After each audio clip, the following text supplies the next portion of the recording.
Bible వాస్తవాలు. Bible అనేది 66 పుస్తకాల సమాహారం.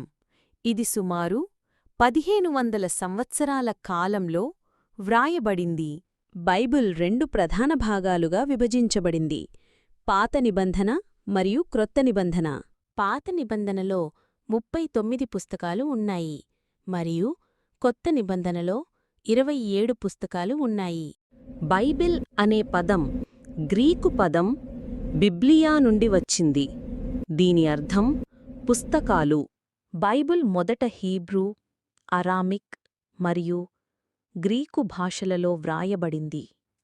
బైబిల్లోని పురాతన పుస్తకం జాబ్. ఇది 2000 బీసీలో వ్రాయబడింది. బైబిల్లోని అతి చిన్న అధ్యాయం 117వ కీర్తన. ఇందులో 2 వచనాలు మాత్రమే ఉన్నాయి. బైబిల్లోని పొడవైన అధ్యాయం 119వ కీర్తన. ఇందులో 176 వచనాలున్నాయి. బైబిల్లోని అతి చిన్న వచనం జాన్ 11:35. ఇది కేవలం యేసు ఏడ్చాడు అని చెబుతుంది.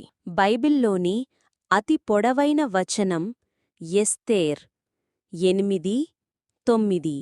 ఇందులో అసలు హీబ్రూలో 90 పదాలు ఉన్నాయి. 10 ఆజ్ఞలు నిర్గమకాండము 20లో కనిపిస్తాయి.